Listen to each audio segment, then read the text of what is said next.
occupé maté yanga bi ça on peut quand ndenge moko sinon stoté ya ka repentance boina boina boy ayo zonga ndako na yo ki bango babeta lisolo que faut groupe moko ya GTK ekende lutendele oto kende lutendele boina boy na zone ba communal wana nde na yebisi nga bitanga pe na posa na kende lutendele o ça va que c'est un problème te faut kimbangi meza problème te lokwa yo kende kini bakotika na groupe na sanini obando kende ndesika wana na kende lutendele ana ke lutendele tokoto na ezaki prière bandi ko ça ba prière ndeza ka ya ba groupe ba kaboli biso groupe de 6 bakaboli biso groupe de 6 mutu na mutu to bondela ba tsende muviki na ebe na nga ba nzembo te ndenge pe bango bazo bondela na ndenga na bondela ka na omona ngo différent po ya 6 ya 4 fo bondela o tikela mninga bino bomesana ko sambela batu nyonso mbala moko siko amoko mutu musu o sambela ngabi na comprendre na fongola na ngamisu o fongola na fongoli misu na monika papa simoki mbango nga na banda omona siko na mai na tono mo boy siko isala tourbillon makasi ye avandi likola tono na akani makolo ngasiko na tika ina ngaki dibe na zotala na banda ko tala na tika ina ngaba bazo sambe ba oyemba nga na zotala uba msuku ba omo seka ngaba msuku pe msuku ba kasana zando kipona o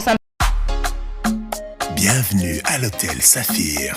un cadre VIP, propre et reposant au grand carrefour de Kinshasa, avec un service d'accueil digne de vous. Plusieurs catégories de chambres et appartements climatisés avec Wi-Fi et TV plus décodeur aux prix incroyables. Petit déjeuner y compris dans son restaurant aux spécialités congolaises et étrangères. Ouvert à tout le monde, avec une réduction de prix pour les clients qui séjournent à l'hôtel. Notre adresse, A4 avenue Ikelemba, quartier Matungé, commune des Kalamou. Téléphone 082 107 65 79 099 991 74 21. Hôtel Saphir, beau cadre, bel emplacement, bon prix et beaucoup d'avantages. Bienvenue à tous.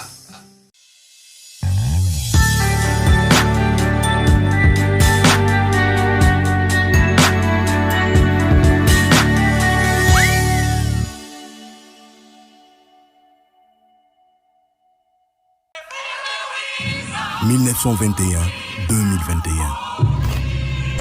Kinti Nyamvukama Miasalu Kiatata Mwanda Velela Vanza. Que vive le 100 ans de l'église kimbangiste.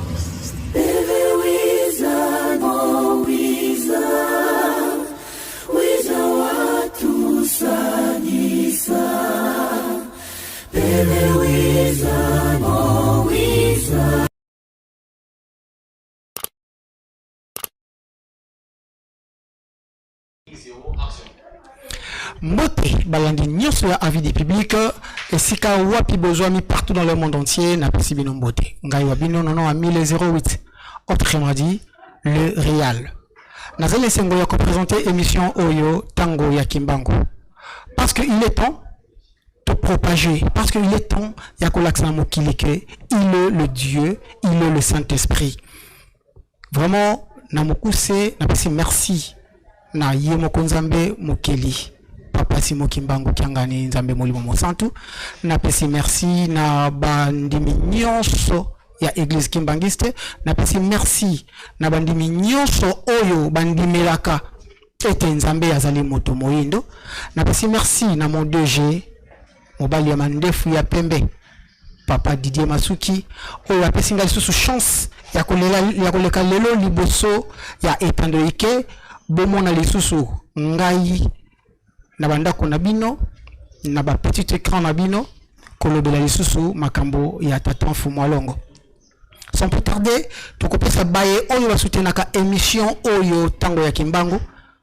ba merci ebele ba bonne fête ba meilleur vœu na bino Nzambe wa batila kibiso depuis 2023 le 1er janvier tout comme si le 31 décembre 2023 à Kotisi biso na mobuya sika o tuzali na janvier 2024 vraiment ba merci ebele na mama super Anita Lelo moi si ya bato ya DG Maman Mokonzi, na pesi yombote. Et pourquoi pas, on arrive Kono, Bino Bosali Kolandabiso, partout dans le monde entier. Papa Doris, na Genève, na pesi yombote, motema ya Maman Natacha, et Maman Berbron, na France, na pesi yombote. Et pourquoi pas, Papa Giresse, na France,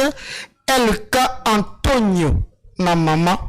Adeline na pesi bino mbote kuna na Suisse bisiko api bozali et pourquoi pas Maître Raph Botela na pesi yo mbote et Bazala cosmétique na Paris en tout cas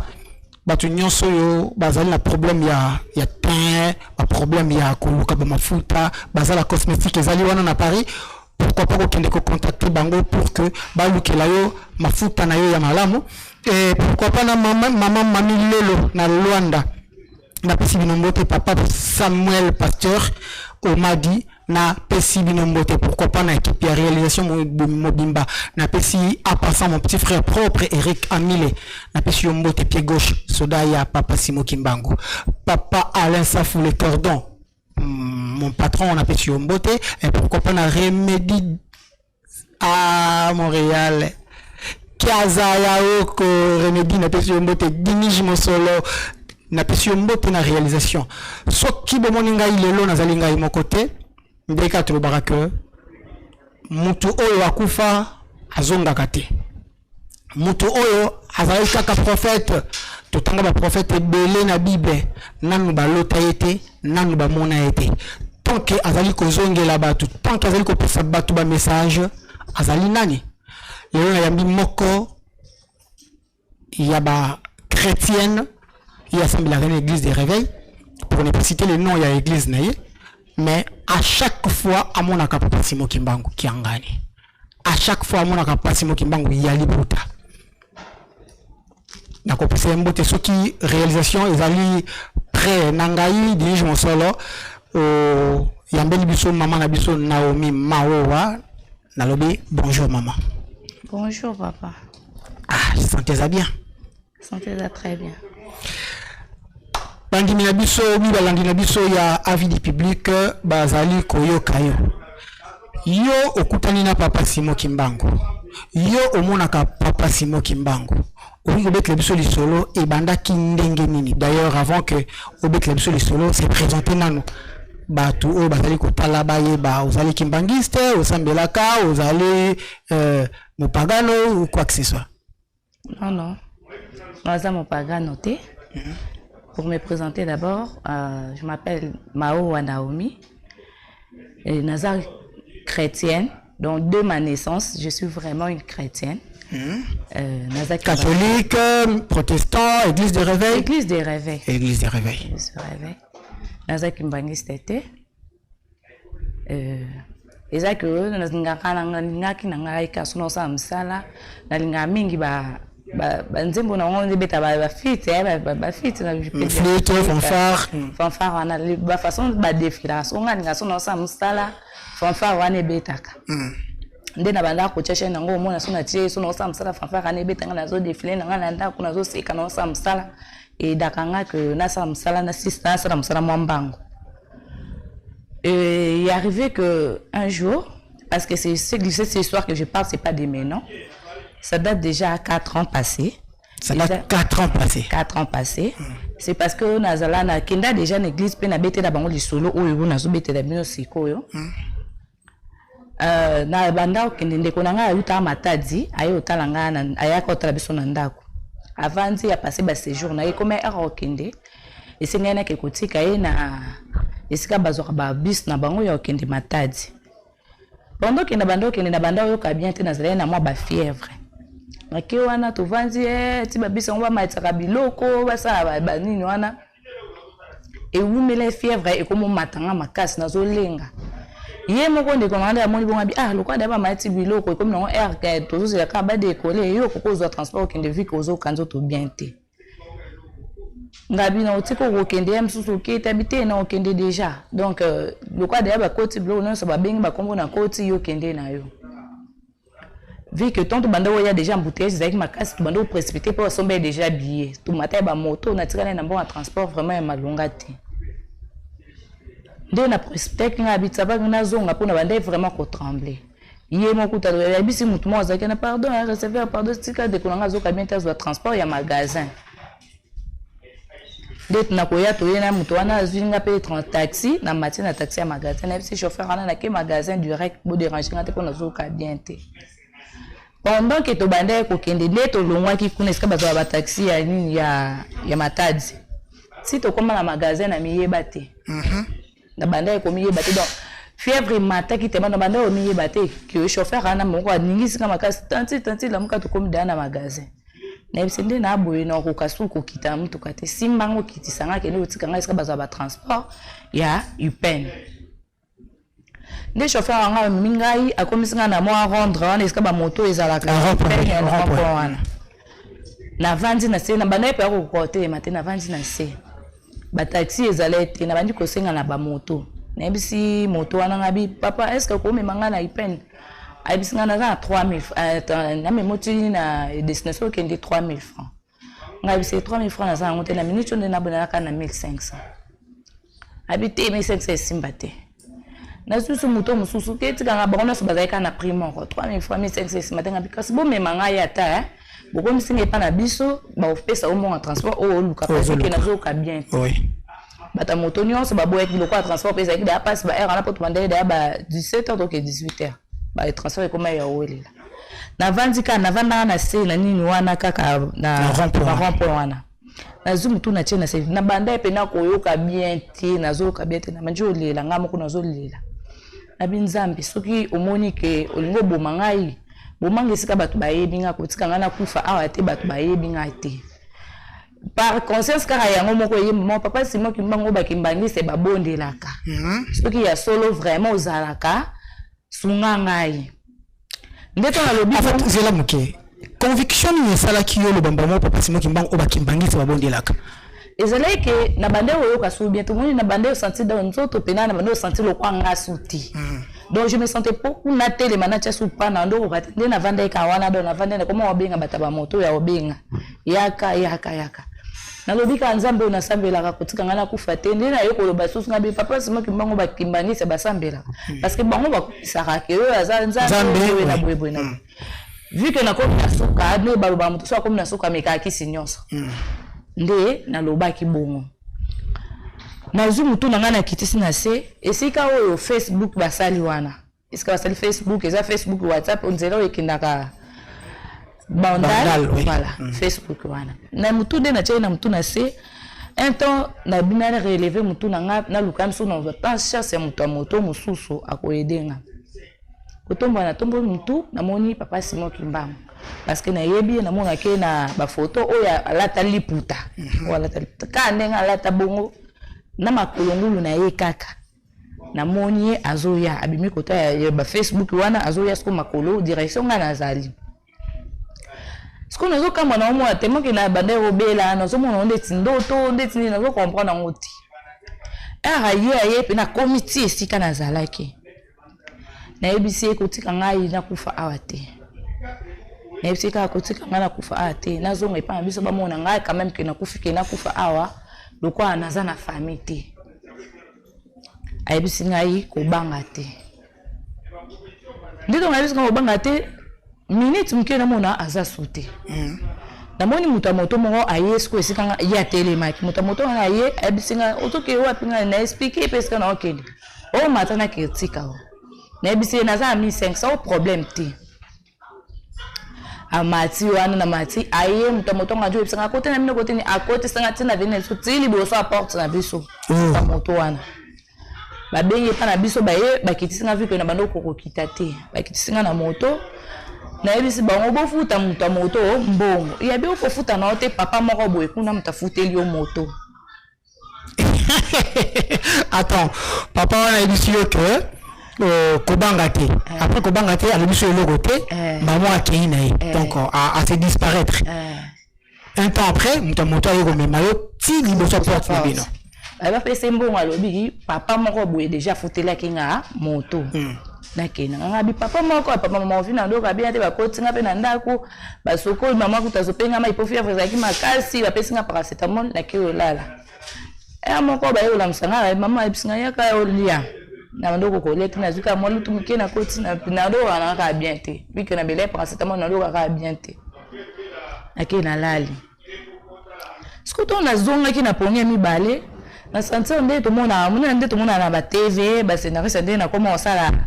théâtre sikoyo pour permettre ngana za liboso na bino na okutana présent na ngai non ami les 08 na sentir nzoto na ngai ekabwe na komo mimo na mibale na mimoni nga na lali nga mususu na bimi na telemi na bimi na keti na salon na moni papa Simon ka o na mona ki wana ka ya liputa na moni na salon abi ayo ozwa ngai biso yo ozwa ngai nga na ebi to yo ozwa ngande o toke asimbi nga na liboko wana mususu na ngai atikali ya olala kokende to bima to okende to bina porte to surtout ki boye esika mo boye ndeti mboka mabela jaune to telemi na ngabisi o miminga po ani ebisinga oyo kakaba ki bana na ngala yaka na kamba yango mana ebisi kamba yango abi naza ata mingi te fona ke ndozongisa yo ate boye abimisi lutu moya mkie eto ba bebe balelaka azu mabele wana alesinga ngombala misato ayebisi ngai obiki tokena ke ndozongisa yo pendant que yo olala nana za olala akende na donde na mimone mibale ndamu na mwana kei OK na esprit etikala ayebisi ngai tonga lesinga ngo ayebisi ngai obiki ayebisi ngai na biki wana aye na ngai pe tozongi susu tozobimi na ndaku tukoti pe na chambre nde na lalaki na zwing nini na ngai enzoto na ngai ezongi na zongi na lamuki na oki mama makasi na bimi na ebisi mama biloko ngo eza pina lia olia nga bia na yoki nzala makasi fona lia dia na bandi ko lia na lia na sisi na ebisi mama nga na omona ngo clair te oni ngo omona clair te nga bi tala to na zaki boina banjo bete na mama na moni papa simoki mo ndenge pe na lalia mama na kabwana ki na kei alesinga mabele azongisi ngai amemi oti na nkamba amemi ngai kuna ebisinga ke eza nkamba alesinga mabele mo boya jaune misatu azongisinga ebisinga na biki ndeto nazongi nde na lamuki na okanzala mama bi faut que niko yebisa ngo batu na bango ngabi batu na bango vu que nazala pe na mesh na ninga bi ba maloba bakota na mesh tefuna zela timu ko na ofunga mesh na kangisi si Disco na zelaki après na yo fongo la mèche na yo kende kuna na kene église na ebisi pe passer na kwa église ni wana église kimbangisa yo ezala côté ya nino maternité en face aux alibulu oui na Delvaux paroisse communale voilà j'ai bien là-bas dès la kende kuna ba esika kutana papa communal ba ebisinga ba oza rendez-vous te mana za besoin na tilo ba makambo ngana omona na kepe na ye to sololi ayebisinga fo makamni omoni na expliquer pe wana fo ya ubando sambela ko makimbangiste boy na ngabia ça va na roya okimina te na kina oya skone azonga ki ngabita fona kene na yo natala no ba mate ya biso to yo kana kitu na ba kimbangiste so ezala randeni l'équipe mikolo na yo ko kende pe église ngwa kimbangiste na yo kipe mate ya ngabia ça on peut quand même quoi sinon c'est ya ka repentance boina ayo zonganda na yo ki bango babeta lisolo ke fo groupe moko ya GTK ekende lutendele foto kende lutendele boina na zone ba communal wana nde na ebisinga bitanga pe na posa ana kende lutendele ça va ka c'est un problème te fo kimbangi mais ça problème te lokwa yo kende kinini bakotika na groupe ana sanini obando kende desika wana na kende lutendele ana ke lutendele tokoti wana ezaki prière bandi kotia ba prière ndezala ka ya ba groupe ba kaboli biso groupe de 6 bakaboli biso groupe de 6 mutu na mutu to bondela ba tsende muziki na eba na ngaba nzembo te ndenge pe bango bazo bondela na ndenga na bondela ka na omona ngo différent po ya 6 ya 4 fo bondela otikela muninga bino bo mesana ko sambela batu nyonso mbala moko siko moko mutu musu osambela ngabi na kompanate na fongola na misu ofongola na fongoli misu na monika papa Simon Kimbangu nga na banda omona siko na mai na tono mo boye siko esala tourbillon makasi ye avandi likola tono na akani makolo ngasiko na tika ina ngaki dibe nazotala na banda ko tala na tika ina ngabatu bazosambe ba oyemba nga nazotala uba msuku ba omo seka nga ba msuku pe msuku ba okasana zando kipona osambe na ngati na ebita na minute na so mutakanseni natike kidiba natana sisi apo ya resili nke oyebisa amema ebiso chef ya nini na ngabi tale sika na moni papa Simon Kimbangu avandi na tono mobe metubi eza makasi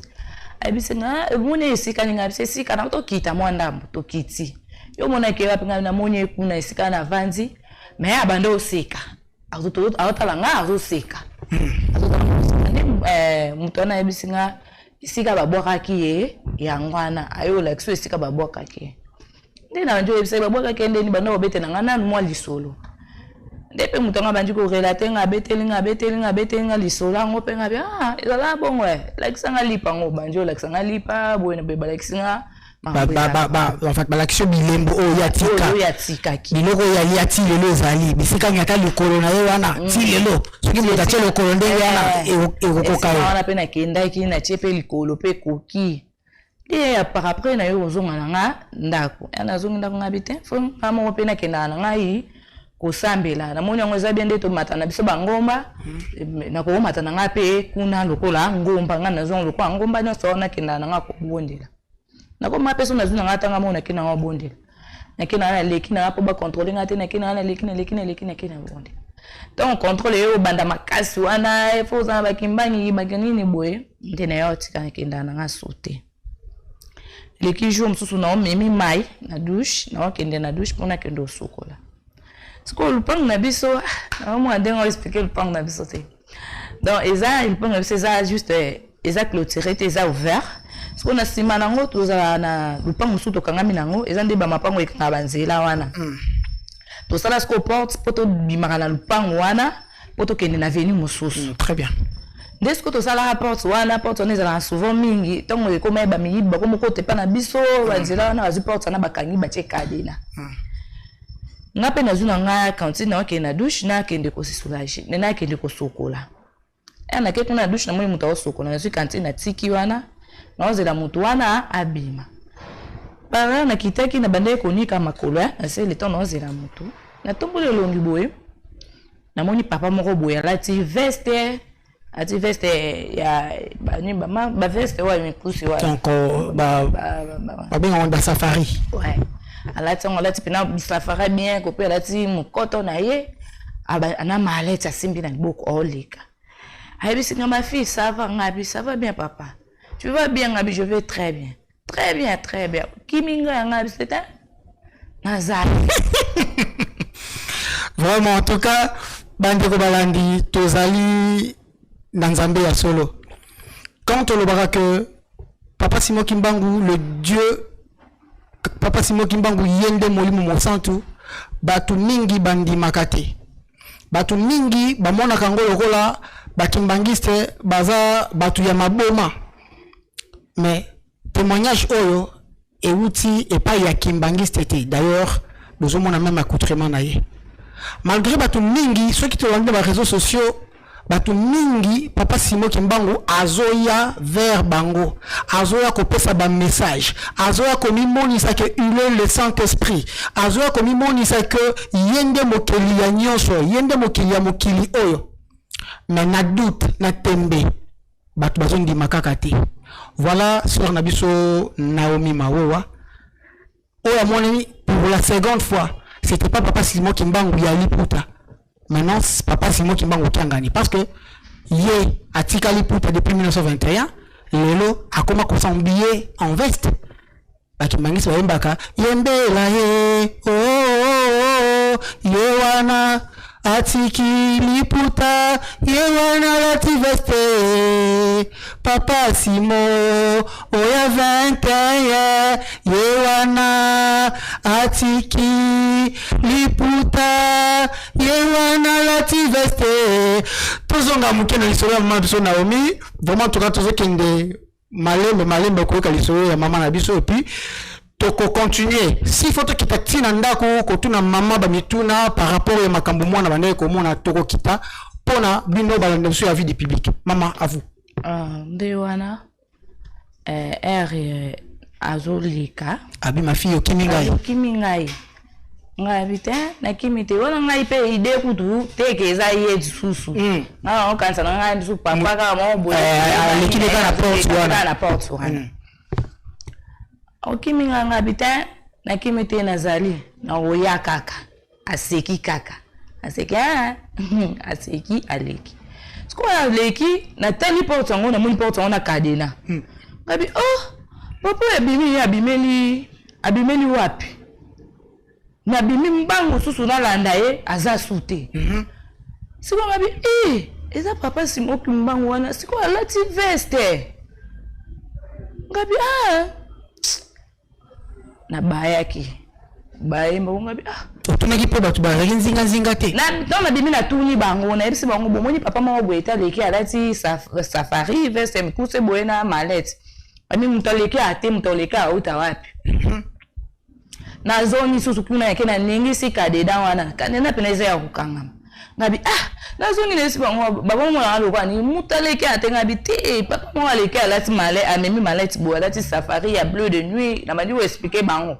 abi te mutoleki ate esenga malili na koki so sokola te abisona ke sokola ngabi ate na zonga nkanda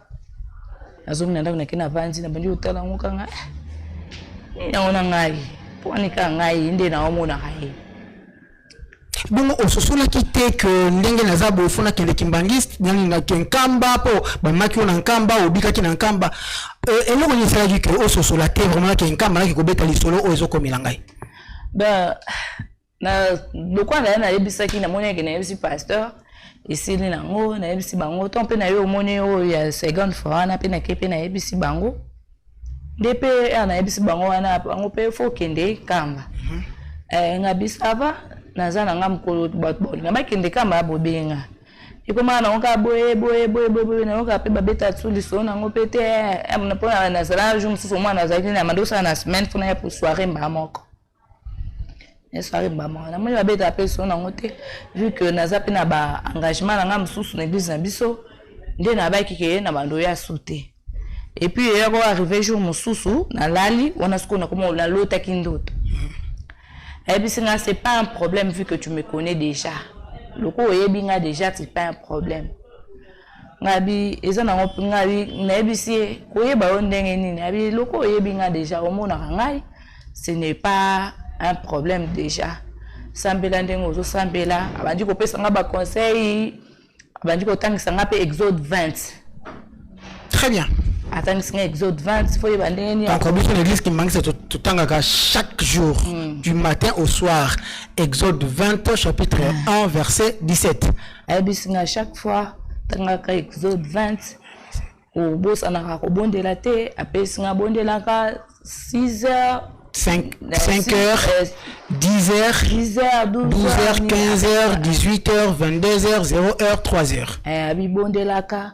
Prier en ça la force na yo na problème nyonso ozala nango bonde la kabisinga mabonde lini eza finala nyonso na koyeba kotambola abi mon église na nga wana ebisinga église na nga wana nyonso yanga bazali banda yang ozana kati bazara mukie oyo yangai abi baza mingi te yanga bazali banda ndeti bayo ngabi na seki na kabie yanga bazali banda. Donc, oyo kaka basami bayebi nzambe. Ozo sambe na sincérité na etamboli na yo. À chaque fois ozo mona problème ekomo na yo pourquoi na mabete tanga Exode 20.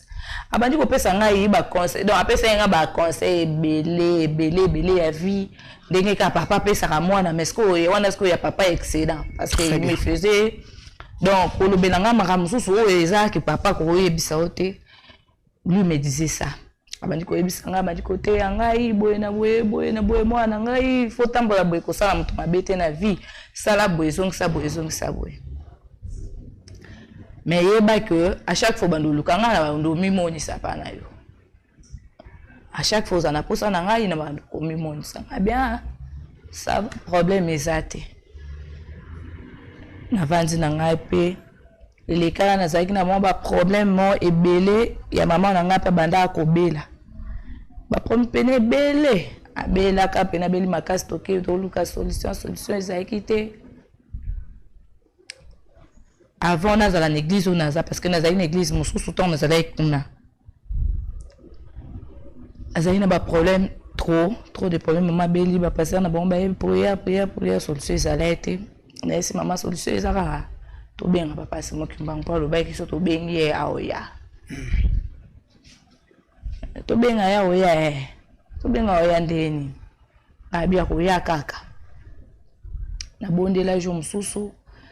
na bondela na bengi pe na bisi ya kana za problème lo ba so na bengi yo na koma o mo onde ti ba aventure na koma o mo onde ti ba g na mo onde ti e won te ya nga bi yo be so na bengi yo bando ya siko nga za problème mama nga linga kufa awa oya to oya te ndena ko ayena sina lali na ngai pe lobi na ngope na obi maboende na yo kutana na mutu moko na nzela ayebisinga soko za ba problème eza na beko mo quelconque beko wana pe basaila papa simo kimbangu mo limo santo kitaka ilata ka banzoto ebikisa ka batu boye na benga na kimbangise balinga ba beko wana te siko bino su beko ndeni o te boye na ngabia loko ezaka papa simo kimbangu mutu soka bela lukane ka kisi na mi mama deto me mama to kene kuna basalisa mama pa bika kokoma kutunga na komaka molimo ezala na kati ebimi ba moko eyebisi ngai muwana na ngai boye malamu siko natali nga bakimbangi se balinga be kote ye na kati balobi molimo elati ye papa simo kimbonga lobi na ngamona na boye malamu da elo wane perte ba ngati lelo ba ngote siko ngabi bakimbangi se balinga be kote oya alo bakuna boye malamu seke ezaka ye ayebi ngai siko donc si siko na complication na yeba na ngai mambo wana te donc réaction na yeba te on a ebike molimo wana kati ya mutu wana isalisa mama na ngai abika. Merci tokono kalokola mvula te tokosala effort ya kokende ti na résidence esika mama na biso Naomi Maoa a Vandaka kokutana na libota kokutana na mama. Tu dis que le col à moi n'a pas que la maman masolo ya papa Simo Kimbangu et yo posé le colanda biso ce que vous avez un témoignage ce que mon aka papa Simo Kimbangu ce qui oyebi ya solo te papa Simo Kimbangu ye azali guérisseur na kopé sa passage oyo ezali ko lakisa biso ete papa Simo Kimbangu yende molimo mo santo tout en biso na Jean chapitre 14 verset 15. Si na 16e verset bokoyoka comment nkolo Yesu Kristo alakaki na baye kolina ye ete na kotika bino borphelin te na kokende pa ya tata kosengela bino mosungi mosusu akovanda na bino libela ye molimo ya solo or Kimbangu elakisi esprit de vérité vraiment en tout cas dans l'union soya avis du public ezaki numéro 1, il y a beaucoup de gens Naomi, azali na ye chrétienne ya église de réveil. Maman Naomi, tu me totika yopo ulobaki ke oza na musala no osa leo na église na bino. Na makambo nyonso oyo moni. Etali ote ke mutu wana azali autre que ba prophète oyo monaka. To ba prophète oyo yokaka. Est-ce que etali ote que likambo moko ebomba mina kati ya etonga ya kimbangiste? Bien sûr ça nayebi de comment est-ce que nous définir ango mais on a nayebi que il existait papa Simo Kimbangu il est réel il est vivant c'est ce que moi je sais parce que namoni il parlait donc namoni alobaka na ye azoloba donc azana je ne sais pas. Mais mon souci le plus... Maintenant, bateau, qui passe, moi, qui m'a akufa, bakundaye, banteraye, apola, mikoua. Est-ce que mouton apolé, mikoua, a oui, quoi existait, qu'on bimela bateau de temps à autre, abima na poto, abima na Kinshasa, abima na Asie, abima wapi. Pona yo. Le problème est que, bango banzi marango, te pour na ba mona été. Très bien. Parce que ba mona été, pour nga yi na mona yi. ngai lokwa na mona ye nazomona loba pour moi je dis que ça réel vu que na mona na rappel nzoto na kamba te kuna donc pour na mona ye lokwa exista parce que ngai na mona ye aloba kana ye et si le faut qu'il kamba ce qui opportunité na kopé samaka na kosenga pe na ba pasteur na ngai esika na za sikoyo parce que makambo ane komelenga vana za la église na za lelo réalisation za signaler biso déjà il est temps balobi TV zali ngonga vraiment en tout cas tokonoka lokola mvula te ndenge tolaki bino que tokozonga lisusu na mama Naomi ba secret eza ebele à passant on appelle si maman Angèle Miezi Mbote Maman Fatou na pesi mbote mutu aza ko révéler ba chose cachée mutu aza ko révéler makambo papa Simo Kimbangu azoya ko yebisa ye vraiment en tout cas na pesi mbote maman Niki Kizola maman Bénédicte Mawete mobali mwasi ya batu ya papa fils na pesi mbote pourquoi pas mon patron de tous les temps papa Didier Masuki mobali ya mandefu ya pembe mobali ya batu ya mama Super Anita Lelo et pourquoi pas na yo mama Bijoun Siangani mwana ya koreki ya tanga apesi bino so mbote botika ka brancher na émission na bino tango ya Kimbangu et tokutani tango papa Simo Kimbangu akobeta so ngonga na ye eketo ya liboso na bino na ba nouvelle ya sika tokozanga te ko ya ko présenter bino Remedi Kiazayako na pesi mbote. Merci, à la prochaine. « 1921-2021 Kinti Nyamvukama Miasalu Kiatata Mwanda Velela Vanza. Que vive le 100 ans de l'église kimbangiste.